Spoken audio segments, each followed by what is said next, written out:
प्रिय विद्यार्थियों, BA part first paper first आदिकाल और भक्तिकाल में कल हम विद्यापति के पदों को पढ़ रहे थे। आज उसी क्रम में ये दूसरा व्याख्यान है।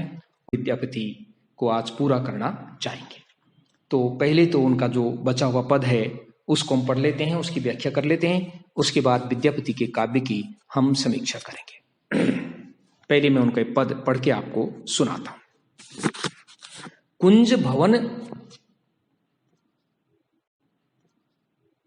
कुंज भवन से चली भेली हे रोकल गिरधारी, एकई नगर बस माधव ए जनु कर बट मारी। छाड़ कन्हैया मोर आंचर रे फाटत नवसारी, अपजस होयत जगत भरी है जनु करिए उघारी। संगक सखी अगु आइल रे हम इक्सर नारी, दामने आए तुलाइल रे एक राति अंधियारी। बनहि विद्यापति गाओल हे सुनु गुणमति नारी, हरिके संग किछु किछु डर नाई, हे तुये परम गंवारी। तो बहुत अच्छा पद है और इसमें कृष्ण ने किस तरह से वृंदावन में गोपिकाओं से वो छेड़खानी या किस तरह से वो उनके साथ वो प्रेम करते थे बहुत ही मार्मिक ढंग से, और गोपिकाओं को किस तरह से वो चाहते थे, गोपिकाएं किस तरह से उनके प्रति आकर्षित होती थी, इसका वर्णन इस पद में है कि कुंज भवन से चली भेड़ी, इकट्ठी होकर के सारी गोपिकाएं चली। तो रास्ते में नटवर नागर कृष्ण मिल गए, तो रोकल गिरधारी कृष्ण ने उनको रोक लिया। तो और सखियां तो चली गई, लेकिन राधा को उन्हें पकड़ लिया। तो एक ही नगर बस माधव, राधा कहती है कि हे माधव, हे कृष्ण, आप और मैं एक ही नगर में बसते हैं, जनुकर बटमारी अर्थात एक ही क्षेत्र में बसते हैं। जनुकर बटमारी की आप मेरे साथ बटमारी ठगी मत करो, मुझे ठगो मत, जनु यानी नहीं। फिर वो कहती है छाड़ कन्हैया मोर आंचर रे, कि हे कृष्ण मेरे आंचल को जो तूने पकड़ लिया है, मेरी साड़ी का आंचल को, उसको तू छोड़। फाटत नव साड़ी, मेरी नई साड़ी जो है वो फटी जा रही है, तू मेरे आंचल को नहीं छोड़ रहा है, और मैं मेरी सखियां आगे चली गई हैं। अपजस होयत जगत भरी, कि जगत में मेरा अपजस हो जाएगा, जगत में मेरे और मेरे परिवार का अपजस हो जाएगा। संगक सखी अगुआइल रे, आगे निकल चुकी हैं, और हे माधव, हे गिरधारी, आपने मेरा आंचल पकड़ करके मुझे रोक लिया है। इस वजह से जब सखियां वहां पहुंच जाएंगी और मैं नहीं पहुंचूंगी, तो मेरे पूरे गांव में और मेरे परिवार की का अपजस होएगा, अपयस फैलेगा। हम इक्सर नारी, मैं अकेली नारी हूं और आपने मुझे यहां रोक लिया है। दामिनी आए तुलाइल एक रात अंधारी, की रात अंधेरी है लेकिन दामिनी इसमें बिजली चमकेगी, तो आप और हम यहां दिखाई देंगे। बनहि विद्यापति गावल रे, कभी कहते हैं कि विद्यापति गा करके कहते हैं, बनियन कहते हैं सुन गुणमति नारी, कि हे गुणवान नारी तो सुन। कृष्ण कहते हैं, कभी कहते हैं कि हरि के संग किछु डर नहीं रे, कि भगवान के साथ रहने में कोई डर नहीं है। तू ये परम गंवारी, तू तो परम गंवार है, तू तो परम गंवार है। तुझे बुद्धि नहीं है कि नटवर नागर कृष्ण के साथ रहने में कोई किसी प्रकार का कोई दुख या कोई अपजस नहीं है। ये इनका पद है। अब अंतिम पद और है जिसको मैं आपको सुनाता हूं। सखी हे कतहु ने देखी मदाई, कांप शरीर धीर नहीं मानस, अवधि नियर भेल आई। माधव मां स्थिति भयो माधव, अवधि गए पिया गेला। कुछ जुग शंभु परश कर बल्लन, ते परतीति मोई भेला। मर्गमद चानन के बोल शीतल चंदा, पिया विषलेख अनल जो बसिए। विपति चिनई भल मंदा, बनई विद्यापति सुनु बर जोवती। चित जनु झंकई आजे, पिए विषलेख कलेश मिटायत। बालम बिलसी समाचे। कि हे सखी, कतुन देखी मदाई, क्या तुमने कहीं मदाई को, उस कृष्ण को कहीं देखा है, माधव को देखा है? कांप शरीर, उसके भिरे में मेरा शरीर कांप रहा है। धीर नहीं मानस, मेरे मन के अंदर धैर्य नहीं है। अवधि नियर भेली आई, कि अवधि यानी समय सीमा, कि उस समय सीमा नियर यानी पास में।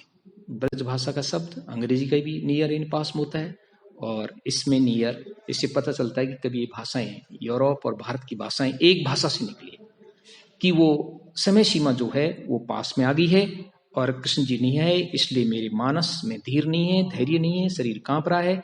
माधव मां स्थिति भयो माधव, मां स्थिति भयो माधव, कि वो माधव जो है, कृष्ण है, वो इस फागुन के महीने में आकर के बता के गए थे, लेकिन अवधि कही पिया गेला, ऐसा कह करके प्रिय यहाँ से चले गए। और मैं मेरे छाती को संभालती थी, मैं उन पर पड़ती थी, मैंने उन पर विश्वास कर लिया, लेकिन वो अभी तक भी वो नहीं आए। पिया भी है, मेरे हृदय में अग्नि बस रही है। विपति चिन्ह फल मंदा, बनी विद्यापति सुनबर जोवती, कि विद्यापति कहते हैं कि हे श्रेष्ठ युवती, तो सुन, चित जनु खंजई आजे, कि अपने चित्त को तू व्याकुल मत करे। पिए विषलेख कलेश मिटायत, बाल में बिल समाजे, जब कृष्ण जी आ जाएंगे, जब उनसे तू मिलेगी प्रसन्न होकर के, तो प्रिय के विरह का जो क्लेश है, वो प्रिय के विरह का क्लेश एकदम जो है वो नष्ट हो जाएगा। ये विद्यापति के 5 पद आपके कोर्स में थे, जिनकी मैंने व्याख्या करके आपको सुनाई। अब मैं विद्यापति के इन पदों की समीक्षा सारांश रूप में करूंगा कि किस प्रकार के इसमें प्रश्न आ सकते हैं। एक प्रश्न तो आ सकता है इसमें कि विद्यापति की पदावली के माध्यम से, पदावली को पढ़कर के आप ये बताएं कि इन पदों में राधा और कृष्ण के की अनन्य प्रेम का चित्रण किया गया है। तो ये तो आपको पढ़ने से लगा होगा इन 5 पदों में, पदावली तो काफी बड़ी है, कि इसका जो मुख्य कथ्य है, पदावली का जो मुख्य विषय है, वो राधा और कृष्ण के प्रेम का विषय है। और जैसे मीरा गिरधर के प्रति अपने प्रेम को अनेक अनेक तरीके से बार बार उसकी एक ही बात को कई बार कहती है, उसी तरह से क्योंकि प्रेम में इस तरह का भाव होता है, इसलिए गोपियों को या राधा को कृष्ण से इतना प्रेम है, इसलिए वो एक ही बात को वो बार बार जो है वो रिपीट करती है, बार बार उसकी आवृत्ति करती है, बार बार उसे कहती है। तो प्रेम की अन्यथा और कृष्ण के प्रति प्रेम का समर्पण इन मैथिली भाषा में लिखे विद्यापति के पदों में देखने को मिलता है। जब हम इन पदों का साहित्यिक मूल्यांकन करते हैं तो ये क्या है, गीति काव्य की श्रेणी में आते हैं। गीति काव्य अर्थात गाया जाने वाला काव्य। मीरा का काव्य भी गीति वाला काव्य, मीरा का काव्य भी गीति काव्य है, गाया जाने वाला काव्य।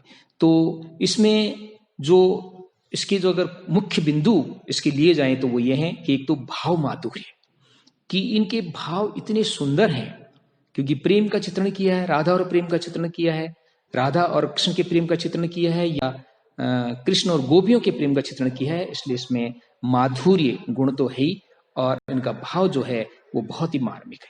दूसरा है कल्पना वैभव, कि कवि ने राधा और कृष्ण और गोपिकाओं के जो कथन है, एक दूसरे जो कुछ कहती हैं, उसमें बहुत कल्पना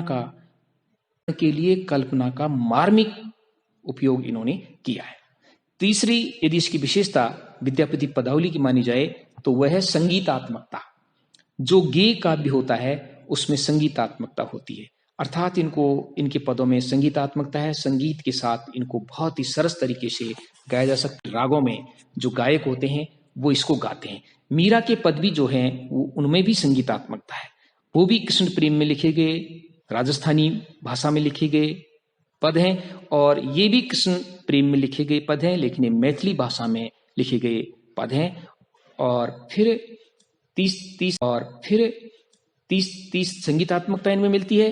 फिर चौथा है कोमल कांत पदावली, कि प्रेम की जो भाषा होगी, माधुर्य गुण की जिसमें समाया होगा, उसकी जो पदावली होगी वो कोमल कांत होगी। अर्थात कवि ने इसमें बहुत ही इस तरह के कोमल कांत, बहुत ही मुलायम शब्दों का प्रयोग किया है, जो व्यक्ति के नारी के हृदय की भावना को अभिव्यक्ति दे सके।